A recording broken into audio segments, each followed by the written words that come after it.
In some northern and midwestern states, schools were established for freed persons before the Civil War. Some schools were also started in Union-occupied southern territories during the Civil War, but a multitude of schools were erected once slavery was abolished to meet freed adults and children's high demand for education.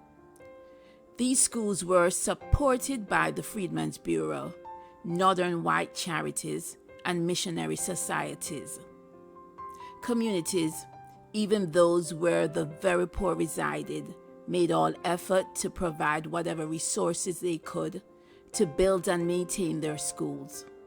Many of the schools started in homes and church basements or old school buildings. There were fundraisings, donations of land, and the use of volunteers' manual labor to establish thousands of new schools throughout the South. The former slaves would unite and pool their meager funds to build and operate their own schools. Some attended these schools by walking long distances, dressed in tattered clothes with no shoes. They were determined to spend long days inside the classroom with less vacation days so they could get the most out of their education.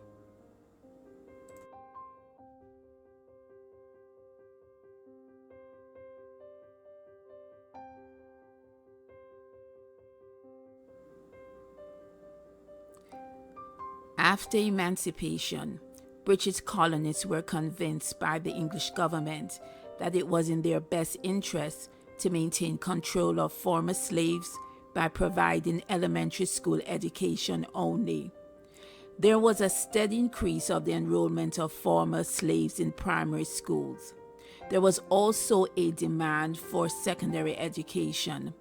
However, many legislators were unwilling to increase the funds for education, especially secondary education, for Afro-Caribbean children who they believed were destined to work in agriculture.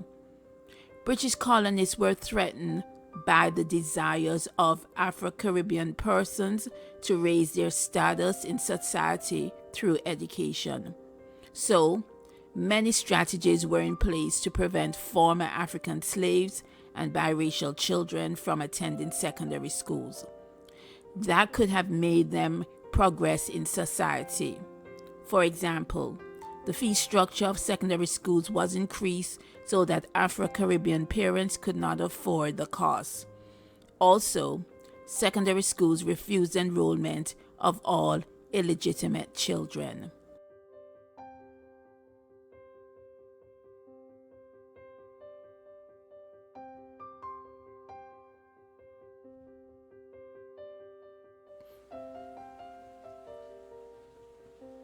In some French Caribbean countries, a handful of children of privileged slaves began to attend part-time schools. Eventually, the idea of schools for slaves was allowed by liberal French governments during the early 19th century. Slaves could immediately attend school after emancipation. However, anyone wishing to send their children over the age of 12 to school was required to pay a tax. After emancipation, the French government approved the funding and development of a public educational system in its colonies to provide the majority population with primary schools where they could learn writing and math.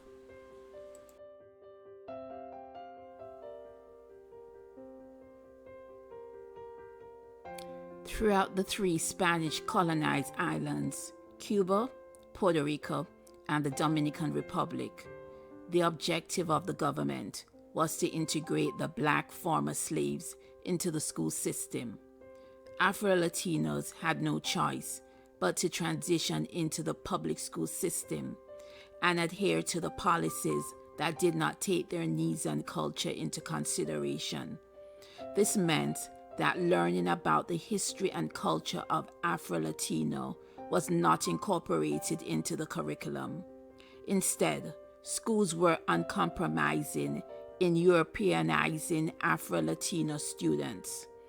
In such an educational system where whites could easily relate, they performed better than Afro-Latino students. So they had more opportunities to transition to secondary schools and even universities. Prior to the mid-18th century, education in Dutch colonies was provided for whites only. Slaves were kept illiterate from even receiving baptismal or religious education because whites had the notion that an educated slave would be dangerous. On the other hand, some plantation owners allowed their biracial children to obtain an education by sending them to the best schools and sometimes to Europe. By the 1840s, planters realized that emancipation would be inevitable, and they allowed the Moravian Church to begin christening and educating slaves under the premise that the teachings would make them civilized so that they could become disciplined members of the society.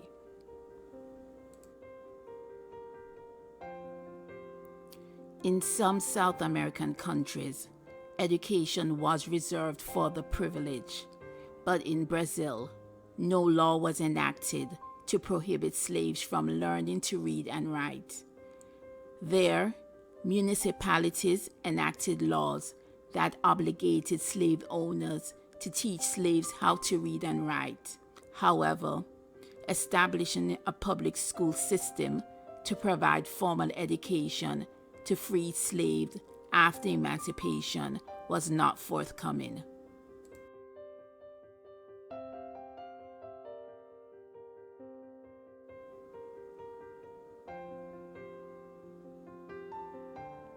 In Colombia, African slaves were legally banned from receiving an education. However, those who attended church received religious instruction.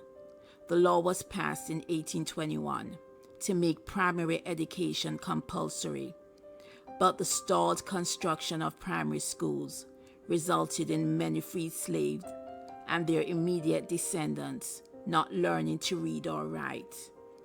After the construction of limited schools, the compulsory education law remained irrelevant to most Afro-Colombians who were unable to attend because of the lack of teachers, poverty, and many other issues.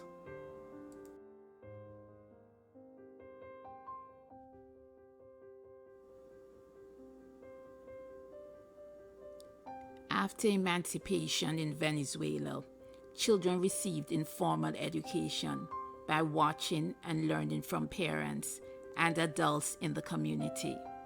In 1935, many Afro-Venezuelans were among approximately 80% of the population who did not attend school, because those highly populated districts with Afro-Venezuelan residents had limited or no schools. Those who attended the few schools in rural, mountainous areas would probably learn in one room without furniture or a blackboard or instructional materials. These schools would often be assigned untrained teachers who were educated up until the 4th grade. They attended the same school they were assigned to teach.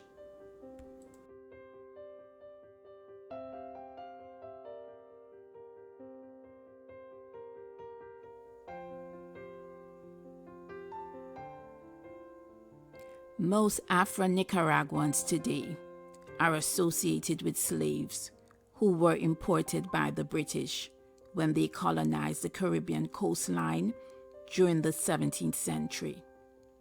The church showed an interest in educating the population, so they built the first school. English was the primary language of instruction. In 1894, the Nicaraguan government took control of the coastal region and opened several primary schools. The new authority issued a law requiring that all instructions were to be carried out in Spanish. The government emphasized that a teacher who taught only in English or some other language would not be able to perform the instructional duties effectively, and they could be fined or imprisoned. The government also threatened parents with fines and imprisonment for refusing to send their children to school that provided instructions only in Spanish.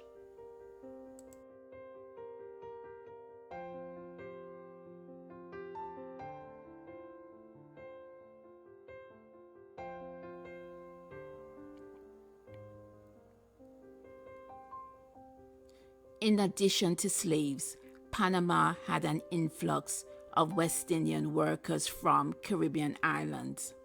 They migrated to build the railroad and the Panama Canal. West Indian migrant children were not allowed to attend government schools. These children attended small schools opened by teachers who migrated largely from Jamaica. Teachers taught primary level classes in churches, homes, or elsewhere. In 1921, St. Vincent's School, the first public primary school, was opened for West Indian children in the Canal Zone. However, by the end of the 1920s, West Indian children were often still not accepted into other primary schools throughout Panama City and elsewhere. This caused the West Indian communities to continue to send their children to their own English-speaking private schools to address the urgent need to school their children until 3 public secondary schools were opened for the descendants during the 1940s.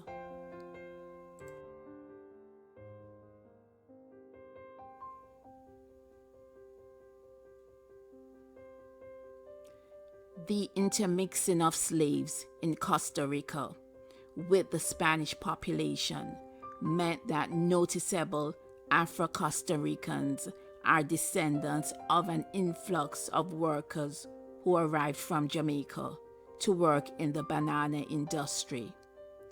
Opening English schools eventually became a popular venture because almost all church denominations opened their own English schools during the 1930s and 1940s.